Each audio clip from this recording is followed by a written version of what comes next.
हम अपने को पुण्य और पाप में बांटते हैं, सुख की तलाश में भागते हैं और दुख से बचने की कोशिश करते हैं। लेकिन क्या आपने कभी सोचा कि आप वास्तव में इन सब से जुड़े हुए हैं या नहीं?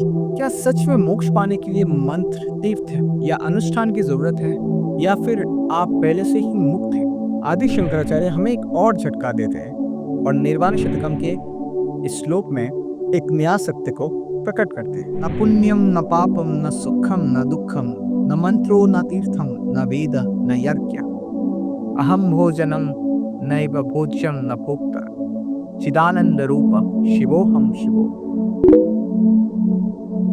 न मैं पुण्य हूँ न पाप, न मैं सुख हूँ न दुख, न मुझे किसी मंत्र की जरूरत है, न किसी तीर्थ, ना ही किसी वेद या यज्ञ की। ना मैं भोजन हूँ, ना ही भोजन पदार्थ, और ना ही भोगने वाला। मैं तो केवल चिदानंद स्वरूप हूँ, शिव हूँ, शिव। में से कितने लोग अपने कर्मों को पुण्य और पाप में तोड़ते हैं? अच्छे काम करने में हमें गर्व होता है और गलतियां करने में हमें पछतावा। लेकिन शंकराचार्य हमें कहता है कि हम पुण्य और पाप से परे हैं। ये सब कर्म के स्तर पे होते हैं, लेकिन हम कर्म नहीं है, हम शुद्ध चेतना है। अगर हम पुण्य करते हैं तो उसका फल मिलता है, और पाप करते हैं तो भी उसका फल मिलता है, और हम इन दोनों का साक्षी हैं। आज आपको कोई सुख देता है, कल वही दुख का कारण बन जाता है। अगर सुख और दुख असली होते तो वो स्थायी होते, वो थोड़ी बदलते रहते, नहीं ना? तो क्या हम वो हैं जो सिर्फ बदलते रहते, या फिर हम वो हैं जो हमेशा स्थिर रहते हैं और बदलते नहीं हैं? शंकराचार्य कहते हैं कि हम ना सुख है और ना ही दुख, हम इनका अनुभव करने वाले हैं, लेकिन हम इनसे अलग हैं।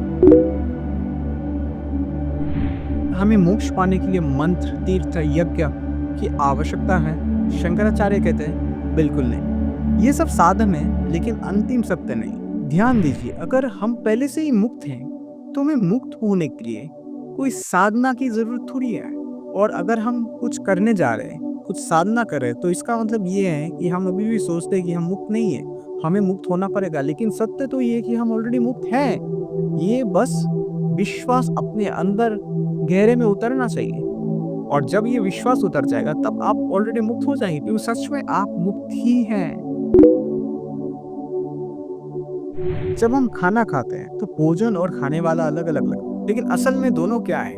और यही भोजन जो आपने खाया वही जाके बाद में आपका शरीर बनता है। लेकिन वो भोजन आप नहीं थे, लेकिन भविष्य में जाके वही भोजन आपकी ही शरीर के एक अंग होता है। जो आपका शरीर है, वो आपने जो अब तक जीवन में खाया है, वो सब का एक्यूमुलेशन एक साथ होके ही आपका शरीर बना है। लेकिन खाने से पहले वो तो आपका पार्ट नहीं था, और खाने के बाद आपके शरीर के पार्ट बन गया। लेकिन क्या ये शरीर और ये भोजन आप हैं?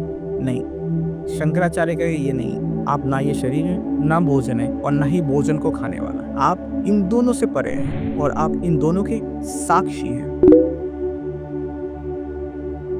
एक पल को आप अपने जीवन को, कर्मों को देखिए, जो पुण्य माने गए, जो पाप समझे गए। अब खुद से पूछें, क्या ये कर्म हमेशा के लिए है, या ये समय के साथ रह जाते हैं? और अगर ये बीत जाते हैं तो क्या आप इनसे बंधे हुए हैं, या फिर आप इन सब से अलग हैं? यही शंकराचार्य का संदेश। आप पुण्य पाप कर्म से अलग हैं। आपको क्या महसूस हो रहा है, या फिर आप अभी भी सोचते हैं कि आप अपने कर्म और बंधनों से बंधे हुए हैं, या फिर कुछ और? अगर ये विचार आपको प्रेरित कर रहे हैं तो आप ये वीडियो को जरूर लाइक करें, और शंकराचार्य के इस श्लोक के बारे में आपका क्या विचार है वो कमेंट सेक्शन में जरूर बताइए, और इस चैनल को सब्सक्राइब करना ना भूलें। और हाँ, अगले वीडियो में निर्वाण शतकम के अगले श्लोक की गहराई में उतरेंगे। तब तक बने रहिए, क्योंकि ये सफर अभी भी बाकी। याद रखें, आप न पुण्य है, न पाप, न सुख, न दुख, आप चिदानंद स्वरूप शिव हैं। शिव। धन्यवाद।